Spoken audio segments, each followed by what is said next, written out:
जय हिंद दोस्तों। इस वीडियो में हम लोग बात करने वाले हैं रेनॉल्ट ट्राइबर के third and last free service के बारे में। वंदे मातरम। जो कि होता है 20,000 किलोमीटर या फिर 24 मंथ्स, दोनों में से जो भी पहले पूरा हो जाए उसके बेसिस पे आपको थर्ड फ्री सर्विस करवा लेनी होती है। मेरी गाड़ी अभी तक 14,000 किलोमीटर चल चुकी है, लेकिन चूंकि पहले ही 24 मंथ पूरा हो गया था तो उसके बेसिस पर मैंने थर्ड फ्री सर्विसिंग करवा लिया है। तो इस वीडियो में मैं आपको पूरा एक एक डिटेल बताऊंगा कि क्या कैसे होता है, आपको किन किन चीज़ों का ध्यान रखना है, मैंने क्या गलती करी थी जो आपको नहीं करनी है, ताकि आप बेहतर रिजल्ट ले सकें। इसमें आपको एक बात जरूर ध्यान देना है कि आप जिस डेट में और जिस भी सर्विस सेंटर में जाकर के गाड़ी का सर्विसिंग करवाना चाहते हैं, उस सर्विस सेंटर को कॉल करके आप पहले से ही अपॉइंटमेंट ले लेंगे। नहीं तो क्या होगा कि आप परेशान होकर के वहां पे सर्विस करवाने जाएंगे और अगर जिस डेट में आप जाएंगे वहां पे पहले ही लोगों ने सर्विस की बुकिंग करवा ली हो और उस सर्विस सेंटर का एक दिन में जितनी गाड़ी का सर्विस करने का कैपेसिटी है, अगर वो फुल हो गया होगा पहले से ही प्री बुकिंग पे, तो आपकी गाड़ी को वो लोग नहीं लेंगे और ऐसे में आपको परेशान होकर के वापस भी आना पड़ सकता है। तो इस बात का खास ध्यान रखिएगा। वहीं पे अगर आप मेरी तरह लास्ट डेट में सर्विस करवाने के लिए जाते हैं और वहां पे आपकी गाड़ी सर्विस नहीं हो पाएगी, तो जिन लोगों ने एक्सटेंडेड वारंटी ले रखी है, तो टाइम पे सर्विस नहीं होने के कारण आपकी गाड़ी का एक्सटेंडेड वारंटी भी कैंसिल किया जा सकता है। हमारे सेकेंड फ्री सर्विस वाले वीडियो पर कमेंट करके राहुल गोटे जी हमसे कहते हैं, जय हिंद भाई, लेबर चार्ज कितना लगा आपको? लेबर चार्ज तो फ्री है ना? तो जी हाँ राहुल गोटे जी, अगर आप सर्विस बुकलेट में देखेंगे तो वहां पे क्लियरली मेंशन रहता है कि ओनली लेबर इज फ्री। तो फ्री सर्विस का मतलब यही होता है कि सिर्फ लेबर चार्ज फ्री होते हैं, बाकी उसमें जो भी एडिटिव लगते हैं, ऊपर से जो भी नई चीजें आपकी गाड़ी में लगेंगी, उनका चार्ज आपको पे करना ही पड़ेगा। तो हर बार की तरह इस बार भी मैं सर्विस सेंटर सबसे पहले पहुंच गया था, ताकि सबसे पहले मेरी ही गाड़ी पे काम शुरू हो जाए और मुझे फर्स्ट हाफ में ही गाड़ी मिल जाए। और मैंने अपने सर्विस एडवाइजर से इस बार भी कह दिया था कि इस गाड़ी में उतने ही काम होंगे जितने की थर्ड फ्री सर्विस में शेड्यूल्ड हैं। अगर कुछ भी एक्स्ट्रा करने की जरूरत आपको फील होती है तो आप पहले मुझे कंसेंट देंगे, फिर जब मैं ओके करूंगा तभी आप इस एक्स्ट्रा काम को करवाएंगे। इस बार सर्विसिंग के लिए मैं Renault Patna south service centre गया हुआ था और वहां पे सर्विस एडवाइजर के ठीक पीछे उन्होंने दीवार पे एक कोटेशन लिख रखा था, जो पढ़ के मुझे बहुत ही अच्छा लगा। If we don't seek your approval we don't bill you. और ये चीज मुझे सचमुच बहुत ही अच्छा लगा। आप जब भी रेनॉल्ट के सर्विस सेंटर में गाड़ी की सर्विसिंग करवाने जाते हैं तो सबसे पहले क्या होगा कि वो लोग एक पेन एंड पेपर पे, जो कि उनका एक कॉपी उनके पास भी होता है, उसमें वो आपको एस्टिमेटेड बिल लिख करके देते हैं कि गाड़ी में वो क्या क्या काम करवाएंगे और उसका क्या क्या प्राइस होगा। उसमें आपको ध्यान देने वाली बात यह है कि जो चीज मैंडेटरी है वो तो उनका लिस्ट डाउन करके देंगे ही, साथ ही कुछ कंज्यूमेबल्स लाइक ब्रेक फ्लूइड हो, स्टीयरिंग फ्लूइड हो, या जो भी अदर अदर चीजें होती है, उसमें बहुत सारी चीजें ऐसी होती है जिसे सिर्फ चेक करना होता है। चेक करने में अगर ब्रेक फ्लूइड कम होगा तो ही डाला जाएगा, अगर नहीं होगा तो नहीं डाला जाएगा और उसके आपको चार्जेस नहीं लगेंगे। तो उसमें आपको ध्यान दे देना है कि ब्रेक ऑयल या ब्रेक फ्लूइड करके लिखा है, उसके आगे ब्रैकेट में ओ लिखा होना चाहिए। ओ का मतलब होता है ऑप्शनल, यानी अगर तो पहले से गाड़ी में टॉपअप हुआ है, पहले से ही फुल है ब्रेक फ्लूइड, तो आपको नहीं डाला जाएगा, उसका चार्ज भी आपको नहीं लगेगा। अगर उसमें कमी है तो उसे टॉपअप करेंगे और तभी उसका चार्ज आपको लगेगा। उस लिस्ट में जब आप ध्यान से देखेंगे तो कुछ चीजें ऐसी होगी जो बहुत ही ज्यादा ओवर प्राइस्ड होंगी। तो आपको क्या करना है, उन ओवर प्राइस चीजों को आराम से एक लाइन में सिंगल कट लगा देना है और उसे बता देना है कि ये चीज मुझे मेरी गाड़ी में नहीं करवानी। लाइक मैं आपको एग्जांपल देता हूं, आप विंडशील वाटर का देखेंगे, जो शैम्पू वाटर होता है उसका वो लोग 50 रुपीज चार्ज करते हैं। उस टैंक की कैपेसिटी 1 या 1.5 लीटर की होती है। तो 1 से 1.5 लीटर पानी में आप 1 से 2 रुपए का शैम्पू अगर मिला के डाल देंगे ना, तो शैम्पू वाटर उतना ही काम करेगा जितना उनका वाला काम करता है। तो जब 1 या 2 रुपए में हमारा काम हो ही जाएगा, तो उसके लिए 50 रुपए देने, आप समझ सकते हैं कितना ज्यादा ओवर प्राइस चीज है वो। तो ऐसी सारी चीजें नहीं होती, 1 या 2 चीजें होती हैं। तो आपको खुद में ध्यान रखना है कि उन चीजों को आप आराम से कट कर देंगे और सामने वाले को मना भी कर देंगे कि भैया आप हमारी गाड़ी में ये काम मत करना, मैं ये नहीं करवाना चाहता। आपको ये बात ध्यान देना है कि अगर कहीं भी आपको सिग्नेचर करने के लिए कहा जाता है, इसका मतलब है कि आपसे कंसेंट लिया जा रहा है। तो ऐसे ही कहीं पर सिग्नेचर मत करा कीजिए। जहाँ भी सिग्नेचर करने के लिए आपको बोला जाए तो पहले उस पेपर को एक बार तो जरूर ही पढ़िए, उसके बाद ही साइन कीजिए। और जो चीजें ना पसंद हो ना, उसको पेपर पे पेन से मार्क कीजिए, गोल घेर दीजिए, अंडरलाइन कर दीजिए, कुछ भी हो। नॉट एग्री वहां पे लिख के उस पॉइंट के लिए आप गोल घेर करके वहां पे नॉट एग्री लिख करके तब नीचे साइन कर सकते हैं। सिग्नेचर लेने का यह मतलब नहीं है कि कहीं भी आपसे कुछ भी कोई सिग्नेचर ले ले। तो जब भी सिग्नेचर करते हैं तो थोड़ा कुछ पॉइंट्स के थ्रू उन पॉइंट्स को गो थ्रू कीजिए, उसके बाद ही सिग्नेचर किया कीजिए। जैसे ही आपकी गाड़ी का सर्विस स्टार्ट होगा, आपकी गाड़ी को लिफ्ट पर जरूर उठाया जाएगा। उस समय आपको ध्यान देना है कि नीचे से आप और आपका जो सर्विस गाय है, दोनों ही लोग गाड़ी को नीचे से अच्छे से इंस्पेक्शन करें। क्योंकि देखिए, गाड़ी जब रोड पे चलती है तो नीचे से कंकर पत्थर तो लगते ही रहते हैं, साथ साथ कहीं उबड़ खाबड़ वाले जगह पे ऐसा होता है कि हमारी गाड़ी नीचे से भी टकरा चुकी होती है। तो उसमें क्या डैमेज हुआ है, कितना डैमेज हुआ है, यह ध्यान देना जरूरी है। और अगर कुछ भी आपको उसमें डैमेज दिखता है तो भले उसके बदले आपको एक्स्ट्रा पे करना पड़े, आप कर दीजिएगा, लेकिन सर्विस गाय को बोल करके उन चीजों को जरूर ही रिपेयर करवा लीजिएगा। नहीं तो फिर अगर आप कहीं घूमने जाते हैं या किसी टूर पे जाते हैं और रास्ते में आपकी गाड़ी डैमेज हो जाती है तो बहुत ही ज्यादा परेशानी का सामना करना पड़ जाता है। तो अगर आप टाइम पे चीजों को करवा लेते हैं ना, तो एक पीस ऑफ माइंड होता है। साथ ही आपको किसी भी जर्नी में बीच रास्ते में जो आपके गाड़ी का ब्रेकडाउन होने का जो सिचुएशन होता है, उसके चांसेस बहुत ही ज्यादा कम हो जाते हैं। अगर मैं आपको ना मेरे गाड़ी का सिचुएशन बताऊं तो मेरी गाड़ी में नीचे से इंजन प्रोटेक्शन गार्ड लगा हुआ है, तो वह नीचे से टकरा टकरा कर थोड़ा सा ऊपर की तरफ धंस गया था। तो मेरे देखने से पहले ही हमारे सर्विस गाय ने उस चीज को देख लिया और वो उसे ठीक करने का इक्विपमेंट ऑलरेडी लेकर के आ चुका था और उस बंदे ने उसी टाइम उसे फिक्स कर दिया। तो यह भी चीजें बहुत ज्यादा मायने रखती है। जब आप खुद ही अपनी गाड़ी का इंस्पेक्शन ध्यान से करते हैं तो सर्विस गाय भी ज्यादा केयरफुल होकर के आपके गाड़ी का सर्विस करते हैं, यह बात आप ध्यान रखिएगा। इंस्पेक्शन के दौरान मुझे मेरी गाड़ी में नीचे से थोड़े बहुत ऑयल लीकेज दिखे थे, लेकिन जब मैंने उन्हें डीपली चेक किया तो वह पता चला कि जब इंजन ऑयल डाला जा रहा था तो वो थोड़ा सा इधर उधर से जो छींटे पड़ गए थे इंजन ऑयल के, वही ऊपर से पसर के नीचे आ गए थे।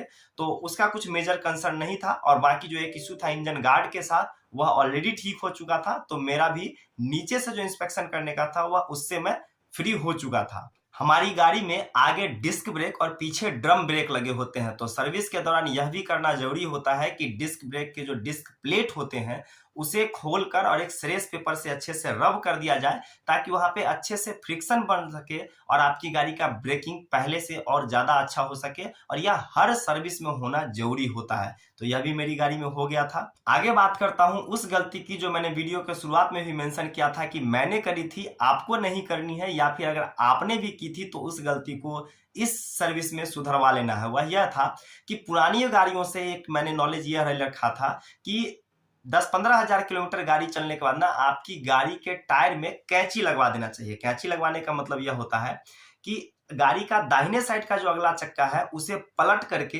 पीछे बाएं की तरफ लगवा दे और बाएं का आगे का जो चक्का है उसे पलट करके पीछे दाहिने साइड लगवा दे। लेकिन मैंने इसमें यह चीज एक ऑब्जर्व किया कि जब मैंने सेकंड सर्विस में कैंची लगवा दिया था, अगर आपने सेकंड सर्विस का वीडियो देखा होगा तो आपको यह चीज पता होगा, तो उसके बाद मैंने एक चीज ऑब्जर्व किया था कि मेरी गाड़ी के चारों शीशे बंद होते थे, फिर भी अगर रुकने के बाद मैं कभी कभी गाड़ी को हार्ड एक्सीलरेट कर देता था ना, तो गाड़ी का टायर स्किड करता था और उसकी आवाज मुझे अंदर कैबिन में सुनाई देती थी। गाड़ी के टायर्स का जैसे ही इस बार मैंने फिर से कैंची लगवा दिया, यानी कि जो टायर जहां मुझे कंपनी से लगे मिले थे वैसे ही पोजीशन में लगवा दिया, तो अब वो स्किड करने का प्रॉब्लम पूरा ही खत्म हो गया है। और इससे एक फायदा यह मुझे मिलने लगा है कि गाड़ी मेरी इंस्टेंट पिकअप पकड़ लेती है अगर मैं हार्ड एक्सीलरेट करता हूं तो भी। तो यह बात आप जानिए कि ट्रेनॉल्ट ड्राइवर में आपको कैंची नहीं लगवाना है। अगर आप फिर भी लगवाना चाहते हैं तो जो फ्रंट के दोनों व्हील होते हैं ना, उसे फ्रंट में ही अपोजिट करवा दें, यानी लेफ्ट को पलट के राइट करवा दें, राइट को पलट के लेफ्ट करवा दें। सेम वे आप पीछे वाले रियर व्हील्स को भी राइट को पलट करके लेफ्ट में लगवा दें और लेफ्ट वाले को पलट करके राइट साइड में लगवा दें। लेकिन आगे के पीछे और पीछे वाले टायर को आगे ना करें, जिससे कि स्किड होने वाली प्रॉब्लम जो मैंने फेस करी है वह आपको ना फेस करना पड़े। आपको आपकी गाड़ी के साथ व्हीकल यूजर मैनुअल जरूर दिया गया होगा। उसे जब आप पीछे से पलटते हैं तो 4-5 पेज पलटने के बाद, हाँ वही जहां पे फ्री सर्विसिंग के कूपन होते हैं, उसके जस्ट बाद आप जब पलटेंगे तो आप देखेंगे कि सर्विस एंड मेंटेनेंस बोल करके एक पेज मिलेगा। उस पेज में आपको सर्विस शेड्यूल दिया हुआ मिलेगा। उस सर्विस शेड्यूल में आप देखेंगे तो वहां आपको क्लियरली मेंशन रहेगा कि फर्स्ट सर्विसिंग 2000 किलोमीटर पे करवानी है, जिसमें आपको कोई सा भी पार्ट रिप्लेसमेंट नहीं करना है। उसके बाद आप देखेंगे तो इंजन ऑयल मेंशन होगा, जो कि आपको 10,000 किलोमीटर पर 10,000 किलोमीटर पे चेंज करवा देना होता है। ऑयल फिल्टर भी पर 10,000 किलोमीटर पे चेंज करवाना होता है। एयर फिल्टर की बात करें तो वो भी पर 10,000 किलोमीटर पे चेंज करवा देना होता है। कैबिन फिल्टर या फिर एसी फिल्टर जिसे बोलते हैं, उसे पर 20,000 किलोमीटर पे चेंज करवाना होता है। उसी तरह और भी सारी नीचे चीजें लिखी हुई है। उसके जस्ट नेक्स्ट पेज में आप देखेंगे तो वहां पे 22 ऐसे चेक पॉइंट्स मेंशन किए गए हैं जो कि हर एक सर्विस के दौरान चेक करने ही है। तो आप एक क्या करें कि इस बुकलेट को जरूर वहां पर लेकर के जाएं और साथ ही पेंसिल का यूज करें, पेन का यूज ना करें, ताकि आपकी सर्विस बुक गंदी ना हो। और एक एक चेक पॉइंट को चेक करवाते जाए और पेंसिल से टिक आउट करते जाए, ताकि फिर नेक्स्ट सर्विस के लिए आप उसे इरेजर लेकर के पेंसिल के पॉइंट्स को इरेज कर लें और बहुत ही अच्छे से आप गाड़ी की सर्विस करवा सकें। अगर आप मेरी गाड़ी की बात करेंगे तो आपको याद होगा कि मेरे गाड़ी की जो सेकंड सर्विसिंग हुई थी वह करीब 8 या 9,000 के आसपास में हुई थी, और थर्ड सर्विस जो कि 20,000 किलोमीटर में होनी थी वह 14,000 किलोमीटर पे ही हो रही है। तो इस बार मैंने क्या किया कि जब मैंने गाड़ी का इंस्पेक्शन किया, हमारे गाड़ी के अदर फ्लूइड चेक किए, तो मैंने देखा कि बाकी सारी चीज़ों को टॉप अप करने की कोई जरूरत नहीं है। ब्रेक ऑयल ऑलरेडी अपने टॉप लेवल पे था। जब मैंने इंजन ऑयल को चेक किया ना, तो इंजन ऑयल मैंने देखा कि बहुत ही अच्छे कंडीशन में था। सर्विस गाय ने भी इस चीज़ को कंफर्म किया कि हाँ, इंजन ऑयल आपका अभी बहुत ही अच्छे कंडीशन में है। तो मैंने उनसे रिक्वेस्ट किया कि आप मेरी गाड़ी का इंजन ऑयल चेंज ना करें, लेकिन उन्होंने कहा कि सर सर्विस शेड्यूल है तो मुझे उसका बिल तो करना ही पड़ेगा। तो मैंने क्या किया, 1 गैलन में नया वाला इंजन ऑयल लेकर के गाड़ी के बूट में रख लिया। मैंने अपनी गाड़ी का इंजन ऑयल चेंज नहीं करवाया। इसके साथ ही अगर हम बात करें एयर फिल्टर की, जो कि पर 10,000 किलोमीटर पे चेंज करने की जरूरत लिखी जाती है, तो आप यह भी ध्यान रखें कि ये डिपेंड करता है कि आपके एयर फिल्टर में किस तरह के डस्ट जमा हुए हैं, आप किन एरियाज में ज्यादातर गुजरते हैं। मेरे गाड़ी की एयर फिल्टर का जो सीन था, जब उसे हमने एयर प्रेशर पे क्लीन करवाया तो उसमें ड्राई डस्ट घुसे हुए थे जो एयर प्रेशर पे इजीली ही निकल गए। जब एयर फिल्टर साफ हुआ तो आराम से देख करके यह फील हो रहा था कि उसे अभी चेंज करने की कोई जरूरत नहीं है। तो मैंने नए वाले एयर फिल्टर को भी लेकर के गाड़ी के बूट में रख लिया। वहीं पे अगर आप ध्यान देंगे कि गाड़ी का केबिन फिल्टर जो कि 20,000 किलोमीटर पे चेंज करने के लिए लिखा जाता है, मैंने सेकंड सर्विस में भी उसे चेंज करवा दिया था। क्योंकि उसमें क्या थी ना, देखिए डस्ट 2 टाइप के होते हैं। एक होते ड्राई डस्ट जो कि गाड़ी के एयर फिल्टर में थे। यहीं पे अगर हम लोग एसी फिल्टर या फिर केबिन फिल्टर की बात करें तो उसमें जिस तरह के डस्ट थे वो ह्यूमिडिटी वाले डस्ट थे, यानी एयर प्रेशर मारने पर भी वो डस्ट नहीं निकलने वाले थे। जिस केबिन फिल्टर को मुझे 20,000 किलो में एक बार चेंज करना था, उसे मैंने सेकेंड सर्विस में भी चेंज करवाया था और थर्ड सर्विस में भी चेंज करवा दिया। जो 20,000 पे चेंज होने थे उसे मैंने 14,000 में ही 2 बार चेंज करवा दिया। तो यही एक अंतर होता है जब आप खुद से गाड़ी को अच्छे से इंस्पेक्ट करते हैं ना, तो जो चीजें रिक्वायर्ड होती है आप उन्हीं चीजों को चेंज करते हैं। इससे एक फायदा यह होता है कि जहां चेंज करने की जरूरत है उसे आप चेंज करते हैं, वहां थोड़े पैसे खर्च भी होते हैं, लेकिन गाड़ी आपकी अच्छी चलती है, लॉन्ग लाइफ चलती है। वहीं पे जो चीजें अच्छी है जिसे चेंज करने की जरूरत नहीं है, तो आपका पैसा वहां बच भी जाता है। गाड़ी को प्रॉपरली इंस्पेक्ट करने के बाद और जो भी रिक्वायर्ड चीजें थी उसे चेंज करने के बाद अब भेजा जाता है उसे वैक्यूम क्लीन करने के लिए।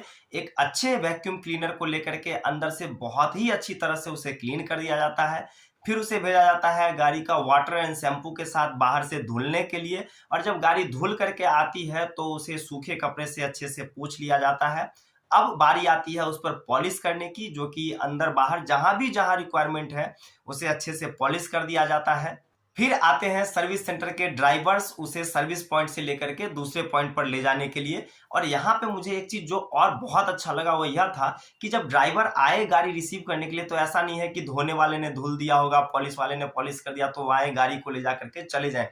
यहाँ पे मुझे एक और सर्विस बहुत अच्छी लगी कि ड्राइवर जो गाड़ी पिक करने आए थे उन्होंने गाड़ी को अच्छे से चेक किया, और जहां जहां उन्होंने जो जो कमी लगी, जहां पे पॉलिश की कमी लगी, उससे पॉलिश वाले को बोलकर थोड़ा डांट भी लगाई और अच्छे से फिर से वापस पॉलिश करवाया। गाड़ी जिस एरिया में इवन अच्छे से उसने कपड़ा नहीं मारा था, थोड़ा थोड़ा ड्रॉपलेट्स रह गए थे, उसे अच्छे से वापस पुछवाया।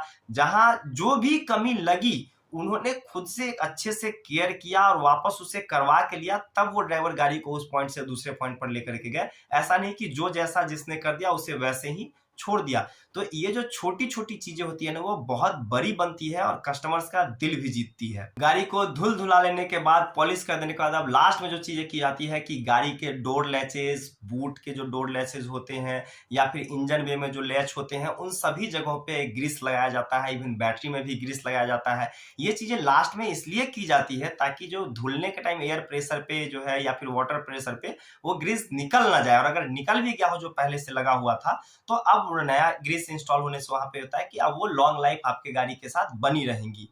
फिर गाड़ी में मैट इंस्टॉल करके उसे वहां से उस पॉइंट से हटा करके डिलीवरी वाले पॉइंट पर लगा दिया जाता है। अब सारी चीजें करवाने के बाद जो लास्ट पॉइंट बचता है, जिसका आप सबों को शुरू से इंतजार होगा कि भाई पैसे कितने लगे थर्ड फ्री सर्विसिंग कराने में, क्योंकि है तो फ्री सर्विसिंग लेकिन सिर्फ उसमें लेबर चार्ज ही फ्री है। जो चीजें लग रही है ना, उसका एक्स्ट्रा पे करना है, तो वो मुझे कितना देना पड़ा वो आपको बताता हूँ। तो आप क्लियरली यहाँ पर देख सकते हैं कि सेकंड सर्विस जो कि मैंने करवाई थी अप्रोक्सीमेटली 8 या 9,000 किलोमीटर के आसपास में, उस पर उस टाइम मुझे, आज से 1 साल पहले, जबकि उस समय चीज़ों के दाम कम थे, तब भी मुझे अप्रोक्सीमेटली 6,000 रुपीज़ पड़े थे सेकंड सर्विस में। लेकिन थर्ड सर्विस में वो और ज़्यादा कम हो गया, जबकि चीज़ों के प्राइसेस बढ़े हैं। तो इस बार मुझे थर्ड फ्री सर्विस में 4,600 रुपीज़ अप्रोक्सीमेटली देने पड़े, और मैं उसका प्राइस ब्रेकअप भी स्क्रीन पे लगा दे रहा हूँ। आप चाहें तो वीडियो को पॉज करके एक एक चीज़ का प्राइस देख सकते हैं। इसमें एडिशनल 110 रुपये मुझे जो है वो गाड़ी के स्मार्ट की के बैटरी के पड़े थे, क्योंकि लास्ट टाइम आपको याद होगा कि मैंने एक एक्स्ट्रा स्मार्ट बैटरी लेकर के रख लिया था। और चूंकि मेरी गाड़ी का रिमोट जो है ना वो ऑटो मोड में होता है। ऑटो मोड में कहने का मतलब ये है कि मैं जैसे ही गाड़ी के पास जाता हूँ, गाड़ी का लॉक ऑटोमेटिक अनलॉक हो जाता है, और जैसे ही मैं गाड़ी से दूर जाता हूँ, 4 मीटर से जब हम दूर जाते हैं, तो गाड़ी के डोर ऑटोमेटिकली लॉक हो जाते हैं। यह एक बहुत ही अच्छा फीचर है। ये उस समय ज़्यादा काम देता है जब आप गाड़ी से उतरते हैं और गाड़ी के आपके दोनों ही हाथों में सामान होते हैं। आप आराम से सामान लेकर के गाड़ी से जैसे ही दूर जाते हैं, ऑटोमेटिकली गाड़ी लॉक हो जाती है। स्पेशली आपको लॉक करने की जरूरत नहीं होती, या ऐसा नहीं होता कि भाई आप लॉक करना भूल गए, तो ये सीन्स नहीं होते। लेकिन हाँ, उसमें गाड़ी के जो स्मार्ट की बैटरी का लाइफ है वो थोड़ा सा कम हो जाता है। तो ये मैं अफोर्ड कर सकता हूँ, ये कोई बड़ा कंसर्न नहीं है, बट ये चीज़ बहुत अच्छी है।